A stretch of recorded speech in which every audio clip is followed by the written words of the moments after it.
আপনার আমার জীবনের চলা ফিরা, খাওয়া দাওয়া, উঠা বসা, বিবাহ শাদী সব জায়গাতে কোরআনের বিধান থাকতে হবে, রাসূলের আদর্শ থাকতে হবে। 5 ওয়াক্ত নামাজ পড়বেন, মক্কা শরীফে হজ করবেন, আর বেটার বিয়া যায় ডেক বাজাবেন, তাইরে নাইরে করবেন, আপনার কোনো দাম নাই। ওখানেও শরীয়ত থাকতে হবে। মরণের পর বিসমিল্লাহ আলা মিল্লাতে রাসূলুল্লাহ, আর সারা জীবন অকাম কুকাম করছি। হুজুরও মিথ্যা বলতেছে, মুক্তাদিরও তার সাথে মিথ্যা বলতেছে। আসসালামু আলাইকুম ওয়া রাহমাতুল্লাহি ওয়া বারাকাতুহু।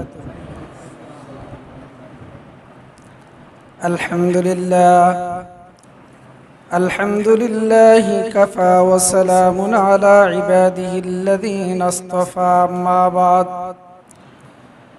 فقد قال الله تعالى في كلامه المجيد والفرقانه الحميد: أعوذ بالله من الشيطان الرجيم، بسم الله الرحمن الرحيم، حاميم والكتاب المبين، إنا أنزلناه في ليلة مباركة إنا كنا منذرين فيها يفرق كل أمر حكيم أمرا من عندنا إنا كنا مرسلين صدق الله العظيم. قال رسول الله صلى الله عليه وسلم: القرآن هو حبل الله المتين وهو الذكر الحكيم وهو الصراط المستقيم، أو كما قال عليه الصلاة والسلام. وقال رسول الله صلى الله عليه وسلم: تركت فيكم أمرين لن تضلوا ما تمسكتم بهما، كتاب الله وسنة نبيه صلى الله عليه وسلم. শুকরিয়া আদায় করছি সেই মহান রব্বে করিমের দরবারে যে আল্লাহ তাআলা আপনাকে আমাকে হায়াত দিয়েছেন এবং সাথে সাথে নেক আমল করার জন্য তার ঘরে আসার তৌফিক দান করেছেন, বলে আলহামদুলিল্লাহ। আমরা দরুদ ও সালাম পেশ করি মানবতার মুক্তির দূত, যার সুপারিশ ছাড়া কোনো মানুষ জান্নাতে যেতে পারবে না,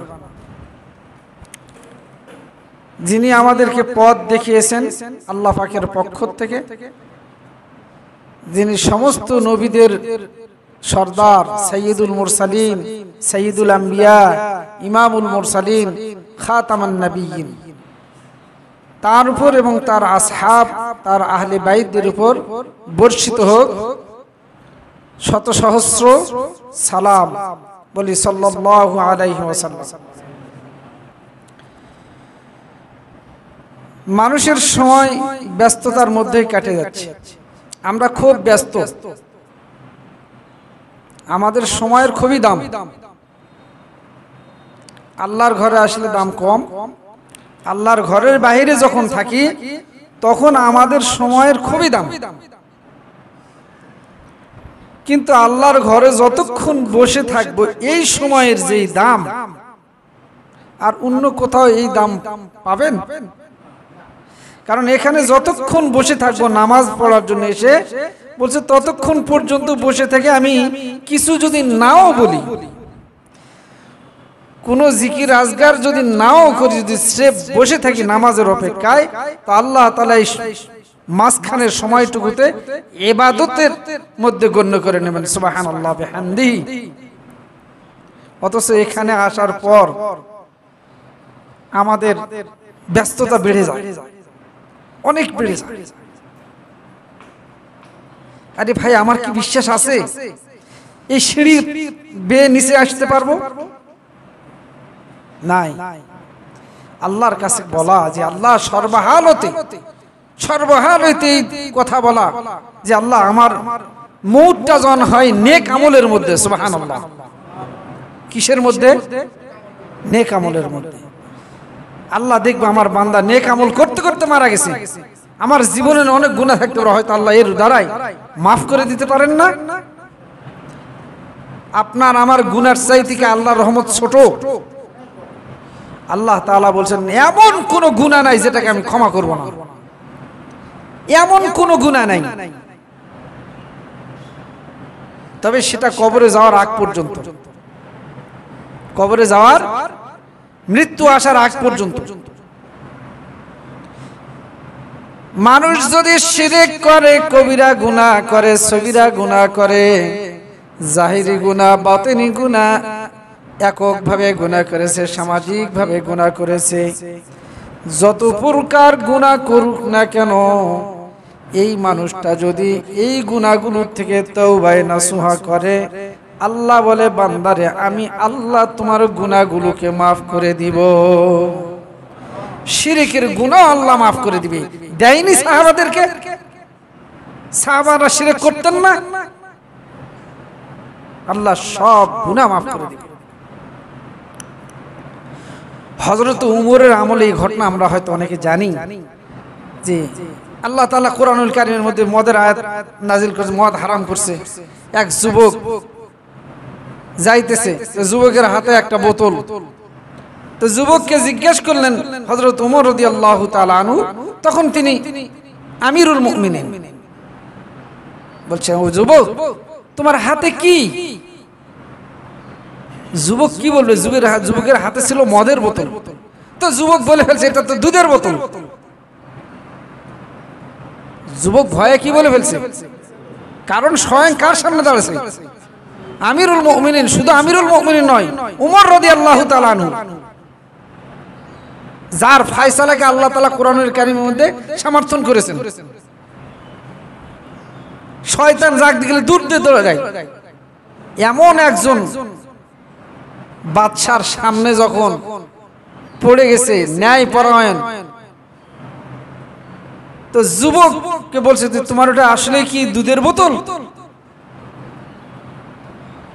যুবক তখন আল্লাহ ডাক দিছে। যুবক বলে আল্লাহ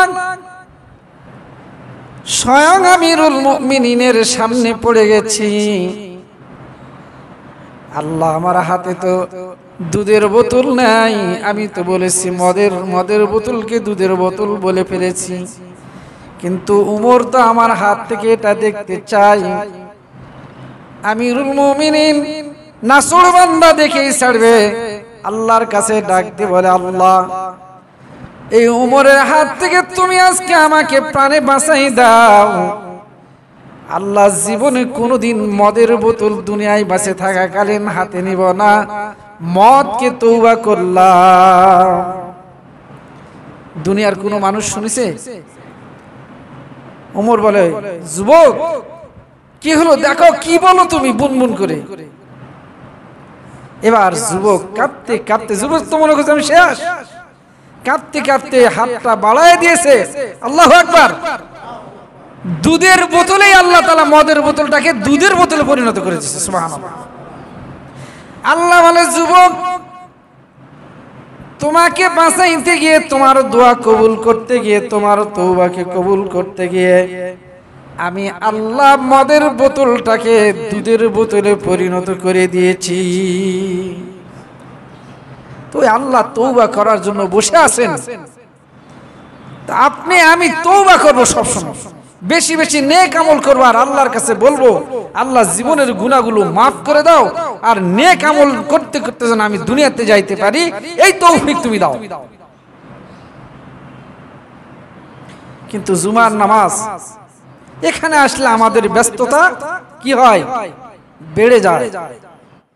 এই কোরআন আপনার আমার যদি বিধান হয়, সংবিধান যদি হয়ে যায়, তো এই কোরআনের হাদিসের দ্বারা কি বললো? বললাম না যে হাদিসে বলতেছে কি এই কোরআনটা হলো আল্লাহর শক্ত মজবুত একটা রশি। মজবুত কি? আল কোরআন ওয়া হাবলুল্লাহিল মাতিন। এটা বলতেছে আল্লাহর মজবুত একটা রশি এবং হিকমতপূর্ণ একটা স্মরণিকা, এবং এটা হুয়া সিরাতাল মুস্তাকিম, সহজ সরল পথ। কাজে এই কোরআন কে যদি আপনি আমি আঁকড়ে ধরতে পারি, আর রাসূলের সুন্নাহকে যদি আপনি আমি আঁকড়ে ধরতে পারি, তাহলে আপনার আমার নাজাতের ব্যবস্থা আছে। শুধু কি এই 5 ওয়াক্ত নামাজ পড়লেই হয়ে যাবে? হজ করলাম, টাকা আছে, হয়ে গেল, তাহলে আল্লাহ খুশি হয়ে গেল? এই কথাগুলোই সূরার মধ্যে আল্লাহ বলছে ওই জামানার কাফেরদেরকে উদ্দেশ্য করে। সময় নাই এজন্য বলতে পারলাম না।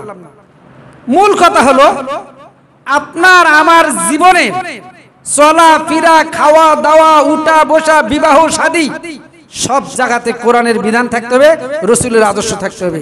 5 ওয়াক্ত নামাজ পড়বেন, মক্কা শরীফে হজ করবেন, আর বেটার বিয়া যায় ডেক বাজাবেন, তাইরে নাইরে করবেন, আপনার কোনো দাম নাই। ওখানেও শরীয়ত থাকতে হবে। মরণের পর বিসমিল্লাহ আলা মিল্লাতে রাসূলুল্লাহ, আর সারা জীবন অকাম কুকাম করছি। হুজুরও মিথ্যা বলতেছে, মুক্তাদিরও তার সাথে মিথ্যা বলতেছে। বলেছে না হুজুর লোকটা কেমন ছিল? আরে দেখাশোনা মত করো, বা কেমন ছিল? ওটি আবার যাই কেউ ভালোই ছিল। এই যে মিথ্যাচার, আল্লাহ দেখতেছে না? এই জন্য আপনাকে আমাকে আল্লাহর বিধান মানতে হবে, কোরআনের হুকুম মানতে হবে, কোরআনের বিধান অনুযায়ী চলতে হবে। কিভাবে চলা যাবে সেই পথ আপনাকে আমাকে আল্লাহ রাসূল, আল্লাহ পাক আল্লাহ রাসূলদের মাধ্যমে দেখাই দিয়েছেন। আমরা সেটাকে শক্ত করে ধরি, ইনশাআল্লাহ কামিয়াব হব। আখির দাওয়ানা আনিল হামদুলিল্লাহি রাব্বিল আলামিন। আসসালামু